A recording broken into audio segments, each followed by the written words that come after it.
Baik, belum ya? Ya. Baik, Bapak Ibu dosen yang saya hormati dan teman-teman yang berbahagia, saya Rizkia Sukma Nurhaliza, mohon izin, materi yang akan kami presentasikan pada kali ini merupakan hasil daripada diskusi kelompok yang super kompak ya, Masya Allah. Kami kelompok satu yang telah melakukan bedah buku Bunga Rampai Penggalan Bab 1, dan di sini boleh di slide.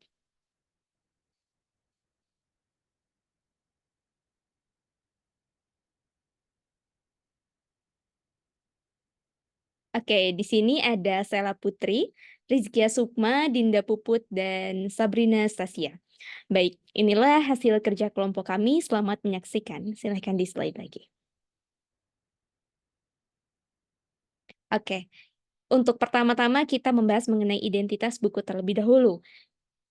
Buku yang kami resensi berjudul Bunga Rampai Kinerja Pembangunan Kesehatan Indonesia, Tantangan Masalah dan Solusi dengan penulis Siswanto dan kawan-kawan yang kami resensi kebetulan itu merupakan bab 1 dan ditulis oleh Lestari Handayani. Di sini editor juga ada tercantum penerbit dari Lembaga Penerbit Badan Penelitian dan Pengembangan Kesehatan, diterbitkan pada tahun 2020 dengan tebal halaman 324.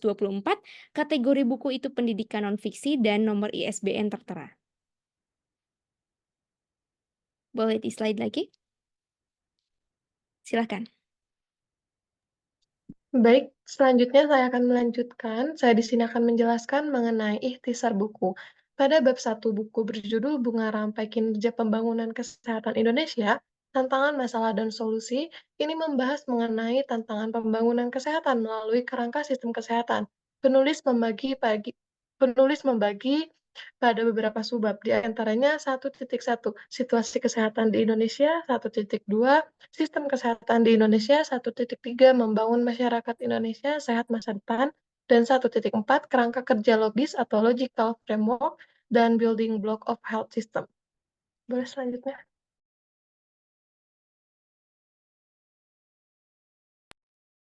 Oke, baik. Di sini saya akan menjelaskan tentang ikhtisar buku 1.1 Situasi Kesehatan di Indonesia yang sudah saya rangkum sebelumnya.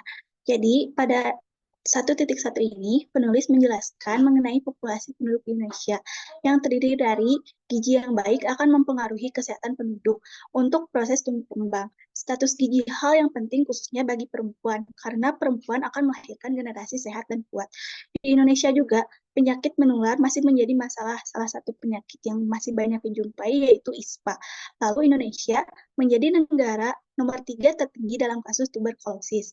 Penyakit infeksi lainnya yang perlu mendapatkan perhatian di Indonesia ini adalah kasus hepatitis. Kasus HIV AIDS juga makin hari makin tinggi. Adapun PTM atau penyakit tidak menular seperti stroke, jantung, diabetes mellitus juga masih sangat signifikan gitu. Selanjutnya, untuk sebaran penduduk di seluruh pulau yang ada di Indonesia juga menuntut adanya fasilitas yang tersebar agar masyarakat mendapatkan pelayanan kesehatan yang merata dan alhamdulillahnya akses masyarakat ke pelayanan kesehatan sudah cukup baik. Mungkin selanjutnya akan dijelaskan oleh teman saya. Baik, saya akan melanjutkan. Dalam subbab 1.2 Sistem Kesehatan Indonesia, penulis menjelaskan mengenai Sistem Kesehatan Nasional atau SKN. Indonesia terdiri dari 7 subsistem. Yang pertama ada upaya kesehatan, sumber daya manusia kesehatan, penelitian dan pengembangan, sediaan farmasi, pembiayaan manajemen informasi regulasi, dan pemberdayaan masyarakat. Pembangunan kesehatan Indonesia membangun pendekatan life cycle approach untuk menjangkau seluruh kelompok usia. SKN menekankan peningkatan perilaku dan kemandirian masyarakat, profesionalisme SDM, serta upaya promotif dan preventif. Penekanan pada aspek preventif promotif menjadi fokus Kementerian Kesehatan di Kabinet Indonesia Maju 2020 hingga 2024 melalui program GERMAS atau Gerakan Masyarakat Hidup Sehat. Selanjutnya akan dijelaskan oleh rekan saya. Baik, untuk selanjutnya saya membaca buku subbab 1.3 mengenai membangun masyarakat Indonesia sehat masa depan. Jadi dalam subbab ini penulis menjelaskan bahwa pembangunan kesehatan itu harus dimulai dari manusia yang sehat. Kemudian dalam subbab tersebut juga dijelaskan bahwa tahun 2015 Indonesia sudah sudah menempatkan inovasi pelayanan kesehatan, yaitu membangun kemitraan antara dukun bayi dengan paramedik. Hal tersebut mengurangi angka kematian bayi dan ibu. Tingginya jumlah demografi generasi milenial, Gen Y, dan juga Gen Z yang ingin mudah, praktis, dan juga berhubungan dengan teknologi, maka peningkatan pelayanan kesehatan juga ditingkatkan dengan adanya e-health, JKN, sehingga pengguna tidak perlu antri untuk daftar dan dengan mudah bisa diakses melalui internet. Di subbab ini juga dijelaskan mengenai pemerataan tenaga kerja di desa terpencil untuk menata pemerataan kesejahteraan kesehatan Indonesia di masa depan. Selanjutnya adalah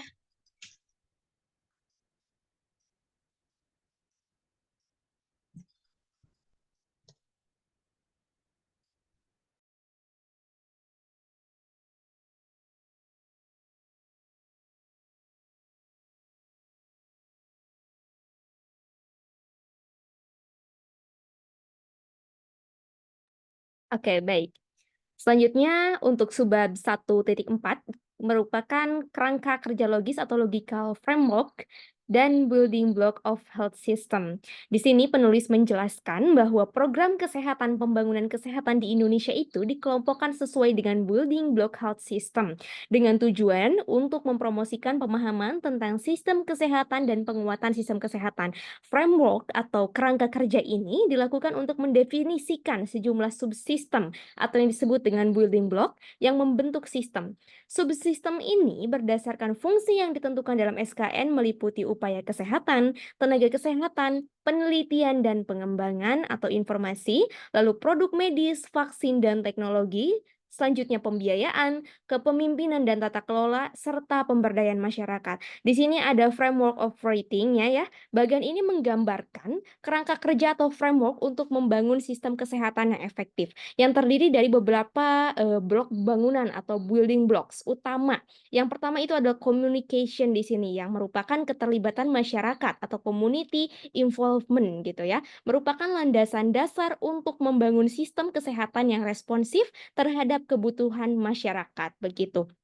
Nah, selanjutnya ini adalah ada sistem building blocks gitu ya. Yang pertama ada service delivery yang merupakan layanan kesehatan yang efektif dan terjangkau. Selanjutnya ada health workforce, ketersediaan dan kualitas tenaga kesehatan yang memadai. Selanjutnya adalah health information system atau sistem informasi kesehatan yang terintegrasi. Dan selanjutnya ada access to essential medicines atau akses terhadap obat-obatan esensial. Dan financing ini adalah pembiayaan kesehatan yang berkelanjutan serta leadership atau governance yang merupakan kepemimpinan dan tata kelola yang efektif. Di sini juga ada access coverage quality safety yang merupakan atau keempat elemen ini di sini ya merupakan aspek-aspek utama yang harus dipenuhi dalam sistem kesehatan, yaitu ada akses, cakupan, kualitas, dan keamanan. Di sini ada overall goals atau outcomes ya, yang merupakan pencapaian tujuan akhir dari sistem kesehatan, yaitu yang pertama ada peningkatan derajat kesehatan masyarakat, level dan kesetaraan, lalu selanjutnya ada responsivitas sistem, lalu selanjutnya ada perlindungan risiko sosial dan finansial, dan serta efisiensi sistem. Secara keseluruhan gitu ya, bagian ini menggambarkan komponen-komponen penting yang saling terkait dalam membangun sistem kesehatan yang komprehensif dan efektif untuk mencapai tujuan kesehatan masyarakat yang lebih baik seperti itu. Boleh di slide lagi? Oh iya, dan selanjutnya ini ada kelebihan buku, sudah kami rumuskan juga, ada 6 ya. Tentunya ini adalah buku yang sudah ber-ISBN, jadi di sini banyak kelebihan. Yang pertama, pada bagian buku bab 1 itu memberikan gambaran yang komprehensif mengenai situasi kesehatan di Indonesia. Selanjutnya, data yang disajikan berasal dari sumber-sumber resmi seperti Kementerian Kesehatan, Riskesdas, dan sebagainya.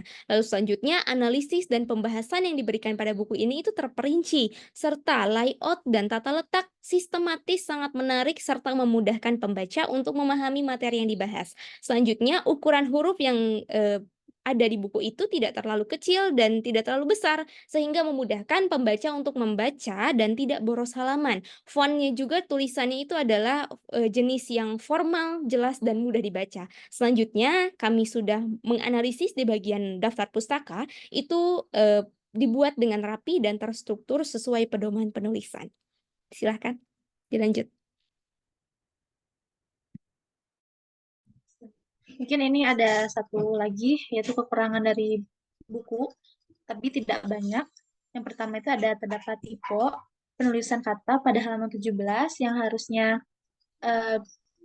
business, yang benarnya nggak usah double S gitu ya.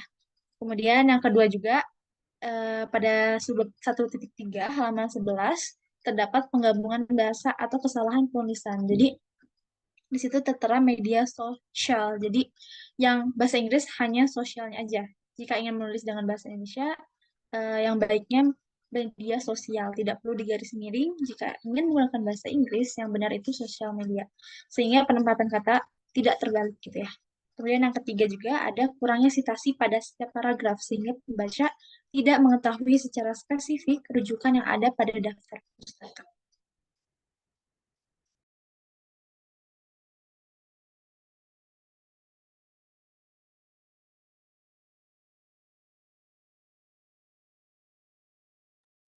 Oke, baik. Sebagai penutup gitu ya, buku materi pembelajaran Bunga Rampai Kinerja Pembangunan Kesehatan Indonesia, Tantangan, Masalah, dan Solusi ini diarahkan untuk mahasiswa dan praktisi kesehatan dalam proses belajar begitu. Oleh karena itu, buku ini disusun dengan pendekatan yang komprehensif, meliputi penjelasan umum, data dan fakta terkini, serta pembahasan masalah dan solusi yang mendalam. Kami selaku resensator memohon maaf gitu ya apabila ada kekurangan dan kesalahan dalam kegiatan bedah penggalan buku ini. Semoga pada cetakan berikutnya buku ini terdapat peningkatan kualitas, banyak digunakan sebagai referensi dan semakin dikenal oleh halayak. Boleh di slide? Baik, terima kasih kepada semua pihak yang sudah menyimak hasil presentasi kami. Mohon maaf apabila terdapat kekurangan. Sampai jumpa kembali.